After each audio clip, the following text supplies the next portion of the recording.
Hi, welcome to another episode of TinkChat. Today we have me, Andy, I'm Eugene.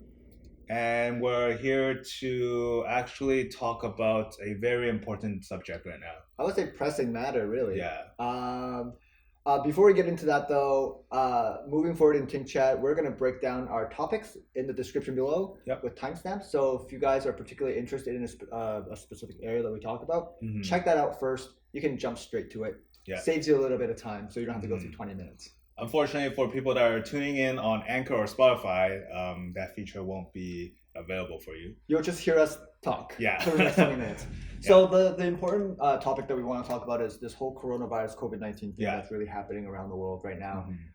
There's a lot of moving pieces, and this is not a laughing matter. This is serious. Yeah, very serious. Yeah, so we dove into what this thing looks like from a industry perspective. We looked at what's happening in the 3D industry, in the what's happening. Yeah, what the 3D printing industry is doing to help, assist, provide solutions for. And then we also looked at how design thinking really is a big part of this, because this is unprecedented times, and we really need to start thinking about how our technologies and tools can help the humankind. Let's dive into the design thinking first before we mention all of the 3D printing industry news that's happening around this. So for the design thinking, I believe what happened was a scientist that were trying to come up with an enzyme. Yeah, I think a solution for some kind of, I'm not too sure. I remember in the article it said something for AIDS. Yeah, I think a retrovirus solution, and they were having some difficulties coming up with the enzyme for it. Yeah. So they couldn't come up with the right, I guess, mixture or solution for it. So essentially what happened for them, they kind of created a game and they threw it out there for everyone. They made it open source. Yeah, they made a game that essentially challenged the gaming community to help them solve the problem. Yeah. You know, the scientists took a design thinking approach to looking at the problem, and is it better to have scale of deployment? Yeah. Or is it better to have a singular person trying to find a solution? Yeah. What ended up happening was, I think within 2 weeks time frame. Yeah, 2 weeks. Yeah, the gaming community solved what he was trying to tackle. Yeah, they came up with a working, for a lack of better words, working prototype for the scientists to actually work upon and improve. Right, through this video game. Yeah, through a video game. And I think that's pretty novel because it's tapping into a community that is very passionate about solving problems. Gamers are really great at on-the-spot, agile thinking. Yeah. Because they have to be. They have to react to the momentary things that are happening in the video game. And that's smart because I don't think that's ever been done before. I don't think so. I think it's a really unique, indirect way of utilizing their talents. Well, there's also a very big gaming community out there.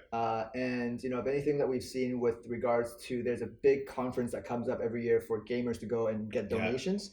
That whole entire event gets millions of dollars of people tuning in. And, you know, that just talks to me about the scale of this whole community that's around gaming, right? Yeah. You know, we've always, I think as a community, always looked at them slightly as like a negative. But there is positives to it. They have skill sets. You know, some of these are professionals. Yeah. Well, it's also proven in this particular scenario. Yeah, it just takes one person with a crazy idea. And I know. Well, I'll keep saying that over and over again because it's very true. It takes one person with a very novel idea and a very novel way to look at a problem and to deploy it for a solution to come out. Very unique. And this example doesn't even utilize 3D printing as a technology, right? It utilized computers and a community of people.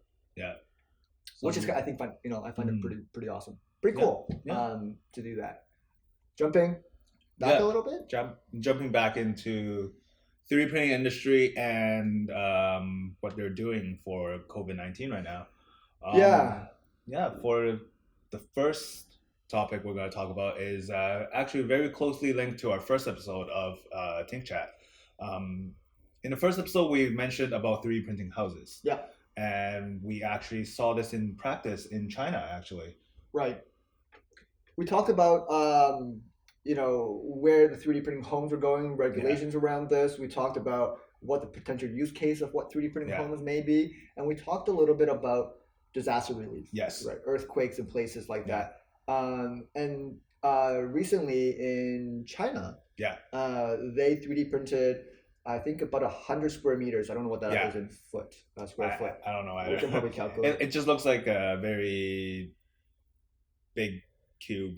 Yeah, it's smaller than a playground, but I think around that size. They're like container homes. They're miniature container homes. Half container home, I think. Right. Yeah.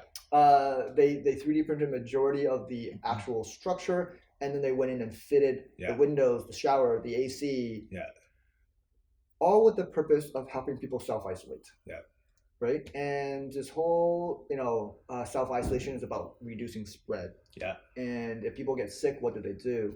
So this way of using it for, I think disaster response maybe is a better way to put it, sometimes goes beyond the regulatory things that are happening. And, is it structurally safe? Is it structurally not safe? Is there rebars in it? It still matters a lot. Yeah. We don't have regulation around that, but if we can get people into these places, short term, and then figure out what to do with them later on, I think that's pretty novel. Yeah. Answering your question earlier, whether or not they have those structure inside, from the video, they had like infill inside. So that's a bit of structure that kind of keeps them up. Yeah, probably doesn't have the structure of rebars and what houses are typically built with. But they are printed in 2 hours. So that's a really quick time for a house that can fit 2 people and amenities for them to isolate themselves. I mean, just think about the reduced exposure between construction workers. Yeah. You've got this giant machine printing the structure, and then a contractor, a person that's going in to fit the windows can just go in without being exposed to other people. Yeah. Right? And there's something to be said about that in this particular scenario. And, will they repurpose it later on for something else? Probably. Is it going to be used for maybe the low-income homeless families? Yeah. I think that would be great. Yeah, it would. And maybe that then opens up a totally different discussion whether or not these 3D printed homes that can be done in 2 hours has a place in society to address housing. Yeah. So I think that's how, that China's doing a lot of stuff. Yeah. We're not going to cover everything, but this particular area of what they're doing with 3D printed homes, it strikes home. Yeah. For us, being in the 3D printing field, a bit, ours is tabletop. Theirs is giant warehouse size. All of that shows the application of strength of agile design, agile deployment, just-in-time manufacturing, and I think the most important, which is localized manufacturing in this global supply chain that we have. What happens when that gets disrupted? This may actually be a solution for that. Yeah, we'll be mentioning a couple more examples that would actually demonstrate. Before we move on, I do want to know but let you know that if you are interested in the 3D printing houses episode, we're going to put a link right here above our heads or below us or description, so you can tune into that one. Yeah. So, I guess I'll before we segue, I want to ask the question for you guys that are watching. Is this whole idea of 3D printing homes for disaster response a good one?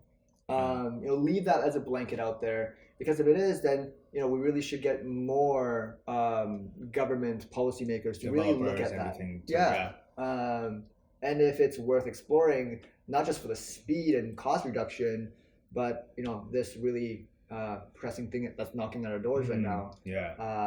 Maybe a good way to start the discussion on some of those things. Okay, so moving on. We've got 3D printed door openers. A lot of people talk about COVID-19 and the spread is by the hands. The majority of by hands. Don't shake the other people's hand. And so a company out, I think they're in the U.S. I think they're in the States. Materialize. They designed a way to help people open doors with their forearm. With the forearm. So it minimizes the contact of your hands, because we like to touch our faces a lot, eyes and ears, and that would actually be a really bad thing with contamination and spreading it. Yeah, and we do that unknowingly. Like, yeah, there's been times where my hand's on my face and I'm just you're just thinking, you're like supporting your head with your hands, right? And so they designed this hands-free door opener. Yeah. Uses your forearm. I believe they slot it in. Yeah, and then you press down. You press down and you pull back. Yeah. And that's how they open the door. This door opener, I think they're giving it away for free for people that have 3D printers, and I think they themselves are a 3D printing service bureau. Yeah. They print things for people, so you can, I think, order them as well. But no modification to your doors. They fit on doors that are cylindrical, so the handles are round, and it just bolts on with screws to itself. And if you want to take it off, no damage to your doors whatsoever. So I'm sure they have modifications for other types of doors too. Yeah, it's just probably the most widespread door handle is round. Yeah. I mean, I'm just looking at the door that's right beside us. It's round. Yeah. And so, perhaps we get one for ourselves or design one for ourselves. These ideas, and this is a common theme across the board in all the things that we're going to talk about today. All these things are very design centric. They're thinking about how people are using them. And design thinking is just that. It's about how we can better humankind with the technologies that we have, right? It allows us to jump into the shoes of people that will be using the devices that we'll be making for them. And, the tool aside, that portion is the most important. Yeah. And it's and we're seeing that more and more today than anything else. So a lot of these, I think, about the whole COVID-19 response, 3D printing industry will be about contamination reduction or spread reduction. Yeah. And a lot of it, I think, will become a topic about self-isolation. The news article that really blew up this week, I guess started really early this week, Monday, was this whole 3D printed valves. Ventilator valves. Yeah, ventilator valves. Yeah. To essentially what they're for is people that are very ill from this disease. They need respirators to help breathe. Right. Just to get them over that really tough situation so that they can make it through and then have their own body's antibodies fight back. Right. So during that time, they are all put on that machine and these valves do need to be changed. Right. Yeah, and essentially this news that blew up on Monday was these, I guess they're coworkers, colleagues, or friends. They're they're from a company. I don't know if they naturally do medical supplies. Yeah. But they went into the hospital with a 3D printer, a desktop 3D printer at the time, and they worked with the hospital to address their shorter supply of these ventilator valves. Yeah. I think the first 10 was FDM printed, and FDM is the tabletop 3D printers that most hobbyists have and also education gets. And they're essentially glue gun that's being controlled by a computer. So working layer by layer all the way up. Yeah, depositing a material like PLA or ABS in the process. So they designed the first 10 as a prototype. And then they actually deployed it. They used it. Yeah, they used it just to see whether or not it fits or not, and for the people that are most in need of it. Right. Yeah. Yeah, and then later on, for scalability purposes, these two individuals went to a laser sintering technology. Yeah. And so that they could build finer, more intricate components, and also use a material called polyamide that is an aerospace grade plastic, in the hopes that because these things may want to be sterilized. Or maybe they're a one-time use. It's better to be on the safe side of materials. Just to recap for laser sintering technology, we mentioned it in our previous episode, which is using powder dust or metal dust or any type of dust that can be melted and fused. Yeah, and then you use a laser and then you melt it layer by layer all the way up. It's fundamentally the same technology. It seems like the same technology as FDM, but instead of depositing plastic, you're melting plastic with a laser source. Yeah. And then it gets added layer by layer. Yeah. You can get a lot more intricate components this way. And a lot of the metallic 3D printed objects are done that way. Because metal, well, you can't extrude metal the way that we can extrude plastic. Yeah. And then actually after they actually utilized a different method for mass producing. Yeah. So this scenario of the ventilator valves, all three major components of 3D printing got used. So FDM got used, SLS, so laser sintering technology got used, and then SLA, so stereolithography also got used. The stereolithography one was more of an open source person, so he designed it in GrabCAD, and he gave it away to the world for free. For any medical industry that may need the supplies. I think it doesn't infringe on any patents, because I know one of the issues with the two individuals out of Italy is the company that made that ventilator valve. They pretty much copied the design. And they originally reached out to the company for the design file. And they didn't release it because of IP purposes. And now I think there's talks about like a pressing charges, lawsuits, or whatever it may be. I hope it doesn't go that way, because in a time of need, these two individuals are choosing to save lives instead of make a profit. And the way that this technology has helped them is that they were able to build these ventilator valves for about $1. Whether that be USD, euros, or Canadian, that doesn't matter. It's about $1, and it's significantly cheaper than what the suppliers are actually supplying them with. So there is the whole ethics issue about this, but right now, saving lives is just more important than think about those. I totally agree. I totally agree. The last topic is one that has gained momentum, I think, over the last couple days. It started out with a couple out of Liverpool, and they designed a face mask to help as a safety equipment to help medical frontline workers to be safe, so that they're not exposed to air contamination. Because with a lot of shortage in masks right now, a lot of frontline workers are actually not equipped for this. They designed it, but they didn't know what to do with it. So they just reached out to a whole bunch of people and said, can we get this out into the hands of people that matter? A company out of Czech Republic, a lot of the home hobbyist makers will understand who they are. Prusa Research, they do great work, open source machines. They took the design and they helped refine it a little bit more. And they're still doing iterations on the design as we sit here today. To help get this out to more people, because they are a manufacturer of the technology, and they have greater scale in terms of how many machines they can deploy. So they're printing 800 face shields. Well, the plastic parts, I think they're doing acrylic or PETG, which is the material of like pop bottles. For the clear transparency film.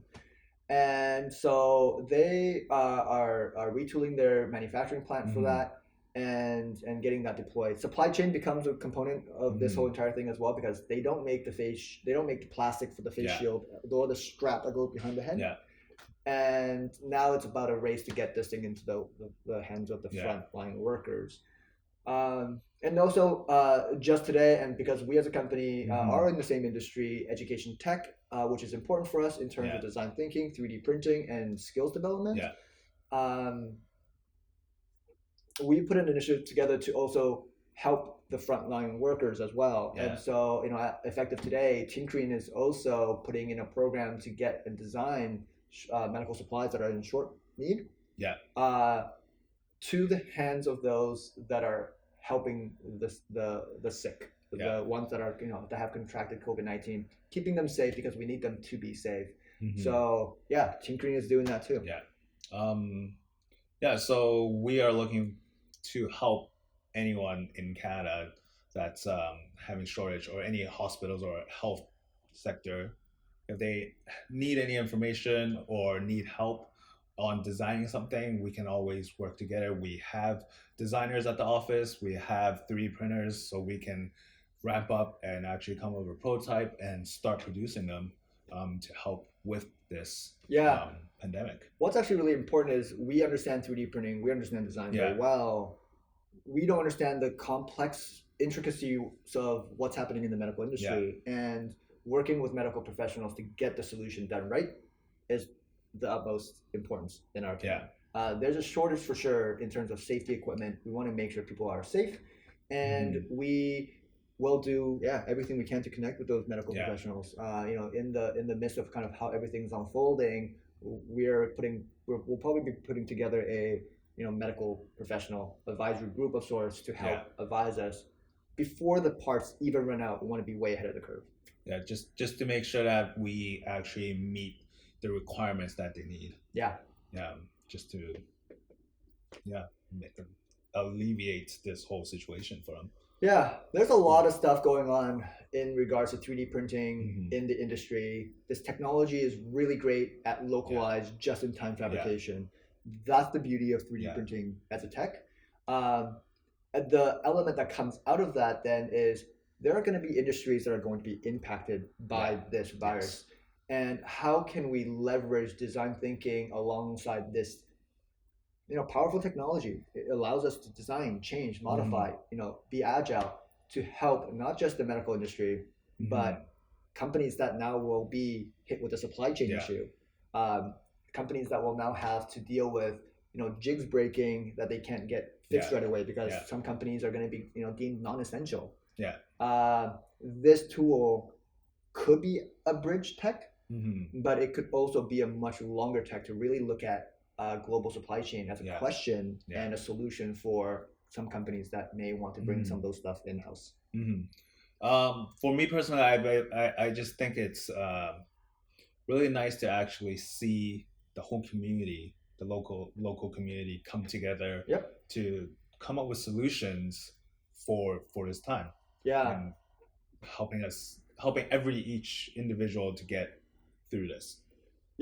I think the focus is in the right place. Safety first. As a company, we need to make sure that we are able to sustain and keep ourselves safe. But at the end of the day, this is a much larger problem than just us, and we want to be able to not just be right up there with people that are helping the ones that contract the virus, but also be able to provide them with the safety stuff that they need, right? And same goes for every single one of these topics that we just talked about too, which is all about the safety, all about the isolation, all about getting people so that they're able to survive. So that being said, probably next time when you see us on screen, we'll be on webcams instead. Just maybe for that isolation and social distancing. So we will probably have to put some procedural stuff of our own in place. If that doesn't happen, what you'll probably see is the next episode will probably be delayed to a certain degree. We wanted to really make sure that this one gets out there. Let everyone know of all the attempts and all the solutions that are coming up. People are coming up. The community is coming up worldwide. Internationally is coming up to help fight this pandemic. I think we'll get through it. I think we have enough, really smart people, really, really great tools. It's just a matter of can we mobilize everyone quick enough to get a solution out there as soon as possible. Cool. That's everything we have on the COVID-19 so far. I'm sure we will have updates in the near future next week that a lot more things are being done with this. One thing we wanted to ask the audience is whether or not you think these episodes are too long. It is just us talking back and forth to you guys, and we're putting in hopefully things that will help you guys get to the topics that matter the most to you. So the introduction and the way that we mentioned, the timestamps will be in the description. That will continue forward into the future of episodes. But we do want that feedback. If it is too long, we will try as best as we can to condense it. Maybe cover a few less topics, and have more episodes go out to you guys. So we'd love to hear that feedback. And if you have any comments or questions, you can also ask us in the comment section below. I think part of it is we can also keep them up to date with regards to some of the initiatives that we're doing, because there's nothing really happening on the west coast of Canada right now. I know there's a couple on the east coast, but we want this thing to be across Canada. That's what would make the most sense in my opinion. Yeah. All right. Okay. So remember to subscribe and then also click the bell button for notifications for the next episode that's going to come out. And as I said earlier, leave comments and questions for us if you do have any, or any actually topics that you want us to look into, and we'll answer it and look into it for you. Yeah. So thanks for watching this episode. Yeah. We'll see you guys next time. Yeah. Thank you. Bye. Bye.